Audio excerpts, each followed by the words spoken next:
최재혁은 거실 소파에 앉아 벽시계를 바라보았습니다. 째깍째깍 소리만 가득한 집이었습니다.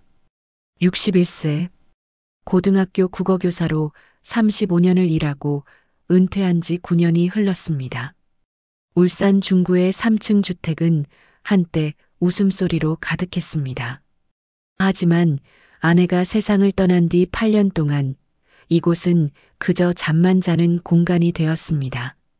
큰아들 준혁은 서울에서 변호사로 일했습니다. 둘째 아들은 미국에 정착했습니다. 명절에도 바빠서 자주 오지 못했습니다. 재혁은 혼자 밥을 짓고 혼자 설거지를 했습니다. 가끔 아내의 사진을 보며 중얼거렸습니다. 여보, 이렇게 사는 게 맞는 걸까? 대답은 없었습니다. 어느 날 오후 오랜 친구 김광수가 찾아왔습니다. 광수는 문을 열자마자 인상을 찌푸렸습니다. 재혁아, 자네 요즘 밥은 제대로 먹나? 얼굴이 왜 이렇게 수척해졌어? 그냥 그렇게 살지 뭐. 광수는 차를 한 모금 마시고 말했습니다. 자네 언제까지 이렇게 혼자 살 셈인가? 밤에 쓰러지기라도 하면 누가 알겠나? 재혁은 쓴웃음을 지었습니다. 이 나이에 무슨 소리야? 아이들도 있고, 아이들은 바쁘잖아. 자네한테 필요한 건 매일 곁에 있어줄 사람이야. 마침 김 여사가 소개해줄 사람이 있다는군. 젊은 아가씨인데 사연이 좀 있어. 한번 만나볼 생각 없나? 재혁은 깜짝 놀랐습니다. 젊은 아가씨? 자네 지금 농담하는 건가? 내가 60이 넘었는데. 일단 만나보게. 세상 일은 만나봐야 아는 법이야. 그날 밤 재혁은 잠을 이루지 못했습니다. 창밖으로 가을바람이 불어왔습니다. 텅 빈 식탁이 떠올랐습니다. 수저 하나, 밥그릇 하나. 혼자 먹는 저녁은 언제나 식어 있었습니다. 다음 날 아침 재혁은 김 여사에게 전화를 걸었습니다. 김 여사는 기뻐하며 말했습니다. 그 아가씨 이름은 이서윤이에요. 27살이고 원래 회계사였는데 어머니 병간호 때문에 일을 그만뒀대요. 아버지는 일찍 돌아가셨고 어머니는 암 투병 중이래요. 집안 형편이 어려워서 젊은 남자들은 다 떠났다고 하더군요. 재혁은 가슴 한편이 저렸습니다. 젊은 나이에 혼자 그 짐을 짊어진다는 것이 안타까웠습니다. 약속한 날 재혁은 다림질한 셔츠를 입었습니다. 태화 강변의 작은 카페로 향했습니다. 창가에 앉은 여성이 보였습니다. 연한 베이지색 가디건을 입은 이서윤이었습니다. 갸름한 얼굴에 맑은 눈을 가진 사람이었습니다. 하지만 그 눈가에는 깊은 피로가 서려 있었습니다. 재혁은 조심스럽게 다가가 인사했습니다. 안녕하세요. 최재혁입니다. 서윤은 일어나 공손히 고개를 숙였습니다. 안녕하세요, 선생님. 이서윤입니다. 두 사람은 자리에 앉았습니다. 서윤이 먼저 입을 열었습니다. 선생님, 저는 솔직하게 말씀드리고 싶어요. 제 나이가 어리고 선생님은 연세가 있으시죠. 하지만 저는 이제 거칠애나 달콤한 말은 믿지 않아요.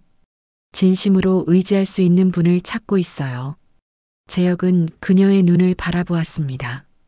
그 안에는 지친 듯 하면서도 단단한 무언가가 있었습니다. 저도 솔직하게 말씀드리겠습니다. 저는 늙었습니다.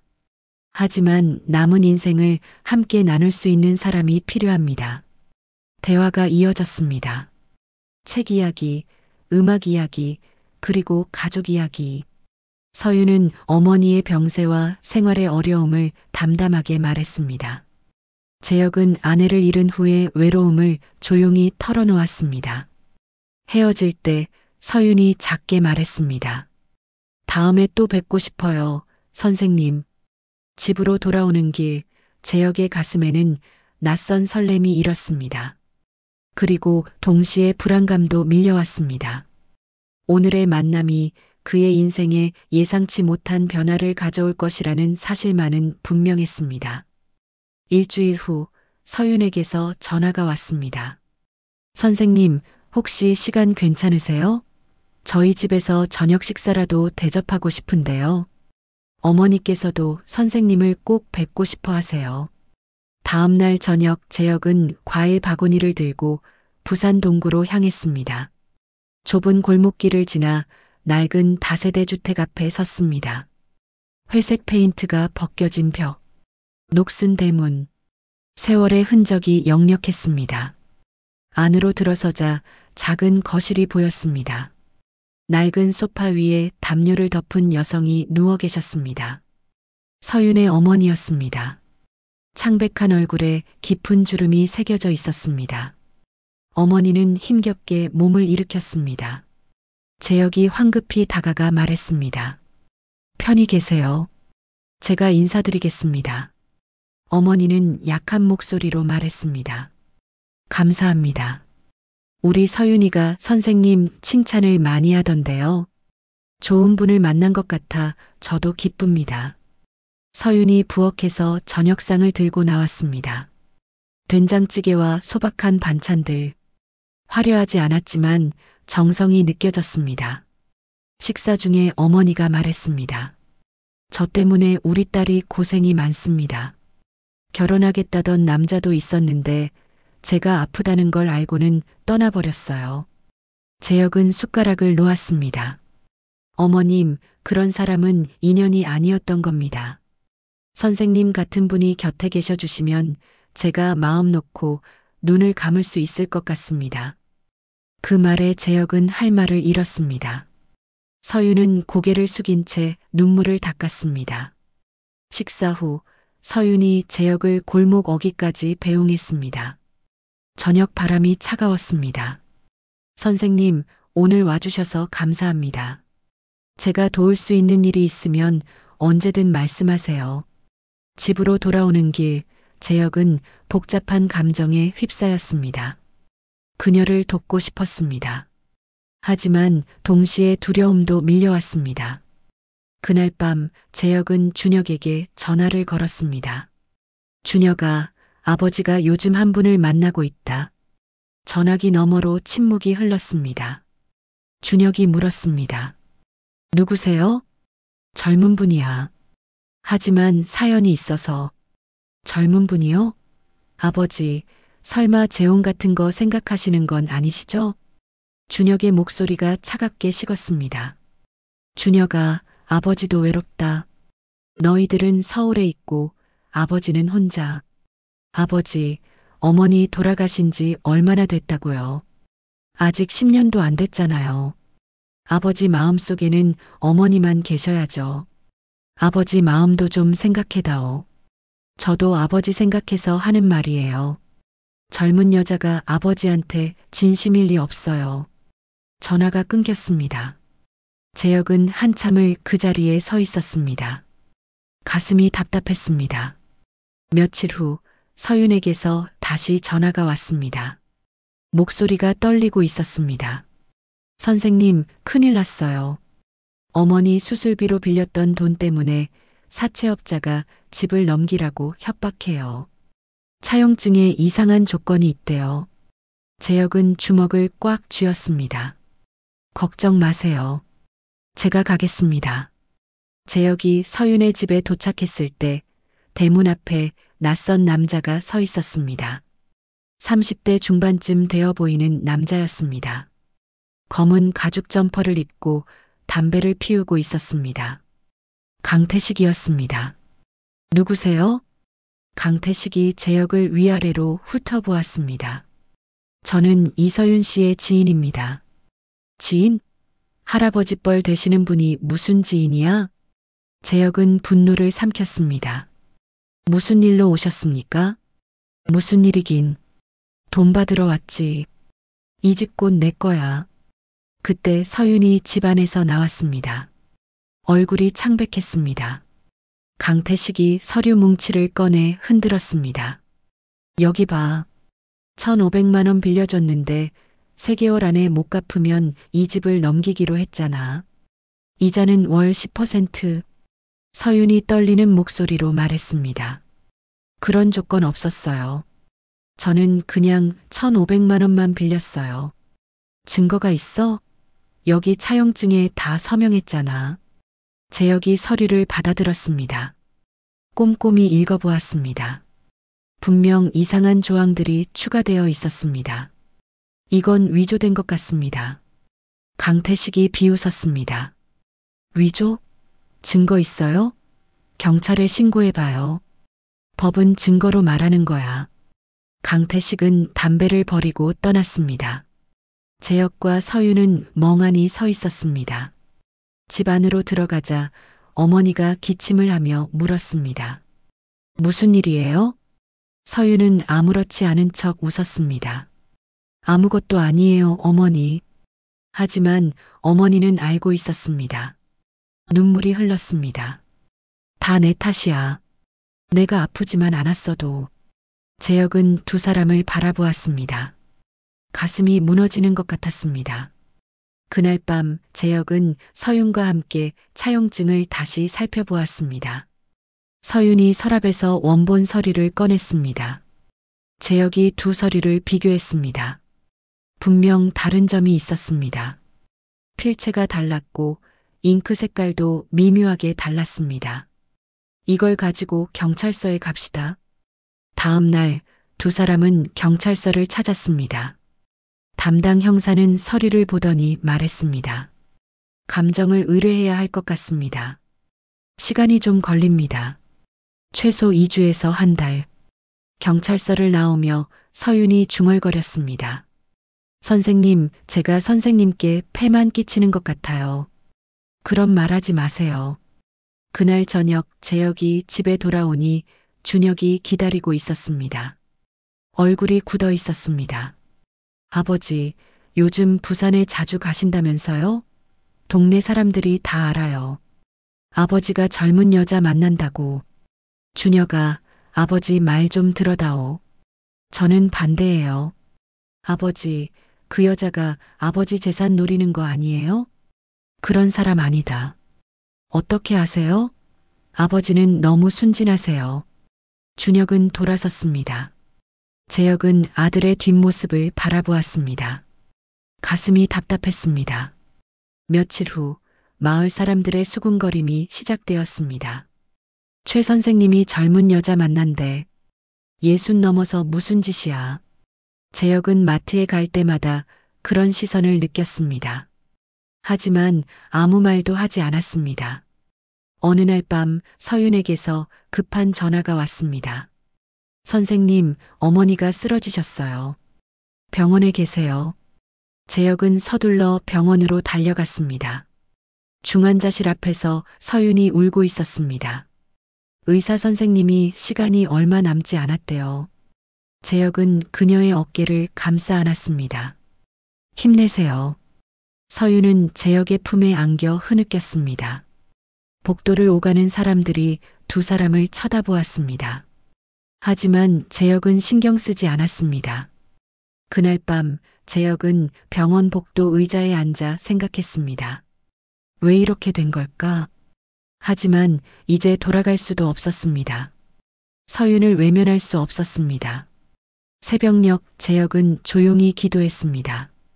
대답은 없었습니다. 하지만 마음속에는 작은 결심이 생겼습니다. 끝까지 서윤과 함께 가겠다는 결심이었습니다. 서윤의 어머니는 일주일 만에 퇴원했습니다. 위기를 넘겼지만 몸은 더욱 약해졌습니다. 재혁은 매일 서윤을 도왔습니다. 약을 사고 식사를 준비하고 어머니의 말벗이 되어 주었습니다. 어느 날 오후 어머니가 재혁의 손을 잡았습니다. 선생님 고맙습니다. 선생님이 아니었으면 우리 딸이 어떻게 버텼을지. 괜찮습니다. 제가 할 수 있는 일을 했을 뿐입니다. 우리 딸을 부탁합니다. 재혁은 고개를 끄덕였습니다. 가슴이 뜨거워졌습니다. 그 무렵 경찰서에서 연락이 왔습니다. 감정 결과가 나왔다는 소식이었습니다. 담당 형사가 서류를 내밀었습니다. 두 차용증의 필적과 잉크가 다릅니다. 강태식이 제출한 서류에는 나중에 추가된 조항들이 있습니다. 명백한 위조입니다. 서윤이 눈물을 흘렸습니다. 재혁은 그녀의 어깨를 토닥였습니다. 이제 괜찮습니다. 강태식을 소환해서 조사하겠습니다. 사문서 위조 혐의로 입건될 것입니다. 경찰서를 나오며 서윤이 말했습니다. 선생님, 이게 꿈만 같아요. 당연한 일입니다. 진실은 언젠가 밝혀지는 법이니까요. 두 사람은 태화 강변을 걸었습니다. 가을 햇살이 따스했습니다. 며칠 후 뜻밖의 일이 일어났습니다. 강태식의 먼 친척이라는 남자가 재혁을 찾아왔습니다. 저는 강민호라고 합니다. 강태식의 사촌형입니다. 강민호는 봉투를 내밀었습니다. 이건 원본 차용증입니다. 제가 우연히 태식이 집에서 찾았습니다. 태식이가 조작한 사실을 알고는 그냥 넘어갈 수가 없었습니다. 재혁은 서류를 받아들었습니다. 분명 서윤이 기억하는 내용과 일치했습니다. 제 동생이 비록 잘못된 길을 갔지만 저는 양심을 속일 수 없었습니다. 강민호는 고개를 숙이고 떠났습니다. 재혁은 그 서류를 꼭 쥐었습니다. 작지만 확실한 희망이었습니다. 그날 저녁 재혁은 서윤에게 그 소식을 전했습니다. 정말이에요, 선생님? 네. 이제 모든 게 끝날 것 같습니다. 서윤이 재혁의 손을 잡았습니다. 선생님, 선생님이 아니었으면 저는 벌써 포기했을 거예요. 정말 감사합니다. 우리 함께 이겨낸 겁니다. 그날 밤 재혁은 오랜만에 깊은 잠을 잤습니다. 며칠 후 재혁은 용기를 내어 준혁에게 다시 전화를 걸었습니다. 준혁아, 아버지 말 좀 들어다오. 아버지가 만나는 분은 나쁜 사람이 아니야. 오히려 아주 착하고 어려운 형편에서도 열심히 사는 사람이지. 그분이 사채업자한테 억울하게 누명을 쓸 뻔했어. 하지만 아버지가 도와서 진실을 밝혔단다. 준혁이 잠시 침묵했습니다. 정말이에요? 그래. 아버지가 거짓말할 이유가 없잖니. 준혁이 한숨을 쉬었습니다. 아버지, 제가 너무 성급했던 것 같아요. 하지만 저는 아직도 걱정돼요. 알아. 내 마음도 이해해. 하지만 아버지를 믿어다오. 알겠어요, 아버지. 조금 더 지켜볼게요. 전화를 끊고 재혁은 안도의 한숨을 내쉬었습니다. 완전한 화해는 아니었지만 작은 진전이었습니다. 다음 날 재혁은 서윤과 함께 산소를 찾았습니다. 서윤의 아버지가 잠들어 계신 곳이었습니다. 재혁은 조용히 절을 올렸습니다. 아버님, 저는 최재혁이라고 합니다. 서윤 씨를 돕고 있습니다. 부디 지켜봐 주십시오. 서윤이 눈물을 흘렸습니다. 재혁은 그녀의 손을 잡았습니다. 이제 괜찮습니다. 우리 함께 잘 해낼 겁니다. 두 사람은 산을 내려왔습니다. 하늘이 맑았습니다. 바람이 부드러웠습니다. 그날 저녁 재혁은 일기를 썼습니다. 오늘 작은 빛을 보았다. 서윤의 억울함이 풀렸고 아들도 조금씩 마음을 열고 있다. 아직 갈 길이 멀지만 이제는 희망이 보인다. 나는 옳은 일을 하고 있다. 나이는 중요하지 않다. 중요한 건 진심이다. 그는 펜을 놓고 창밖을 바라보았습니다. 달이 밝았습니다. 마음도 밝아지는 것 같았습니다. 봄이 왔습니다. 서윤의 어머니는 겨울을 견뎌냈습니다. 여전히 약했지만 얼굴에는 평온함이 돌아왔습니다. 재판도 끝났습니다. 강태식은 사문서 위조와 협박 혐의로 실형을 선고받았습니다. 서윤은 마침내 모든 누명에서 벗어났습니다. 재혁은 어느 날 서윤의 집을 찾았습니다. 마당에 개나리가 피어 있었습니다. 거실로 들어서자 어머니가 반갑게 웃었습니다. 재혁은 어머니 옆에 앉았습니다. 어머니가 그의 손을 잡았습니다. 선생님, 제가 시간이 얼마 남지 않은 것 같아요. 어머님, 그런 말씀 마세요. 아니에요. 저는 알아요. 하지만 이제는 편하네요. 우리 딸이 선생님을 만나서요. 어머니는 서윤을 바라보았습니다. 서윤아, 선생님께 잘해드려라. 네, 어머니. 어머니가 재혁에게 말했습니다. 선생님, 우리 딸 부탁합니다. 제가 없어도 이 아이가 외롭지 않게 해주세요. 재혁은 눈시울이 뜨거워졌습니다. 걱정 마십시오. 제가 책임지겠습니다. 어머니는 미소를 지었습니다. 그날 밤 어머니는 평온하게 잠들었습니다. 그리고 아침에 깨어나지 않았습니다. 장례식은 조용히 치러졌습니다. 재혁은 서윤 곁을 지켰습니다. 서윤은 눈물을 흘렸지만 무너지지 않았습니다. 어머니, 편히 쉬세요. 저 이제 혼자가 아니에요. 장례를 마친 후 재혁은 서윤에게 말했습니다. 서윤 씨, 이제 제 집으로 오시지 않겠습니까? 서윤이 고개를 들었습니다. 선생님, 그래도 될까요? 물론입니다.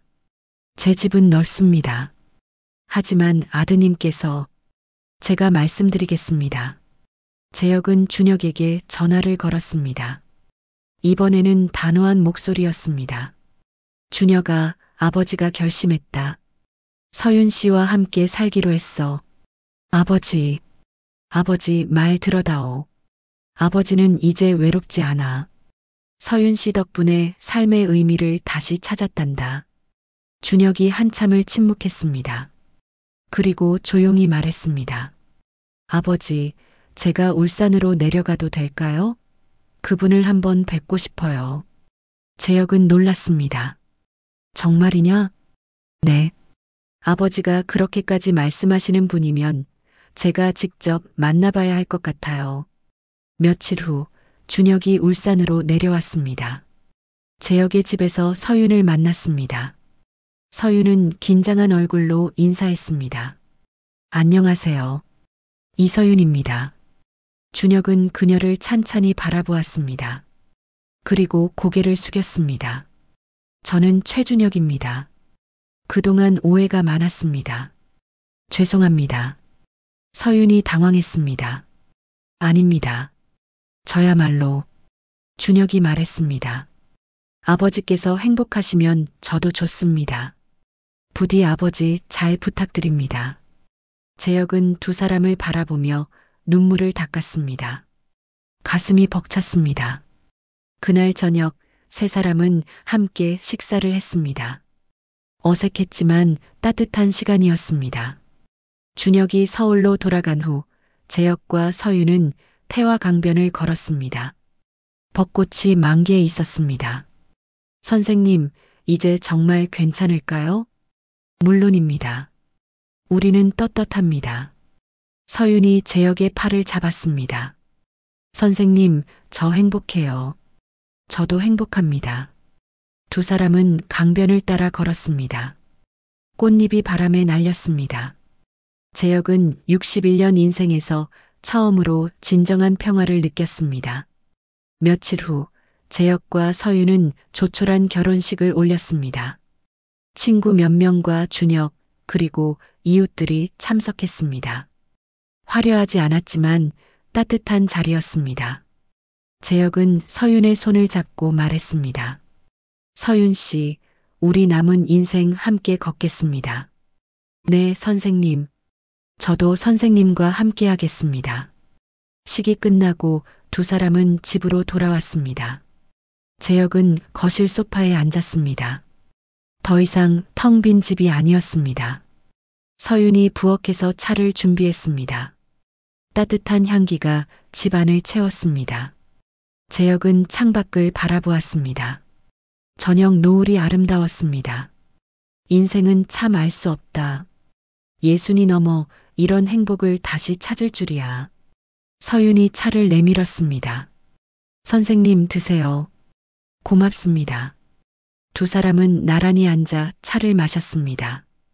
벽시계가 째깍거렸습니다. 하지만 이제 그 소리는 외롭지 않았습니다. 따뜻했습니다.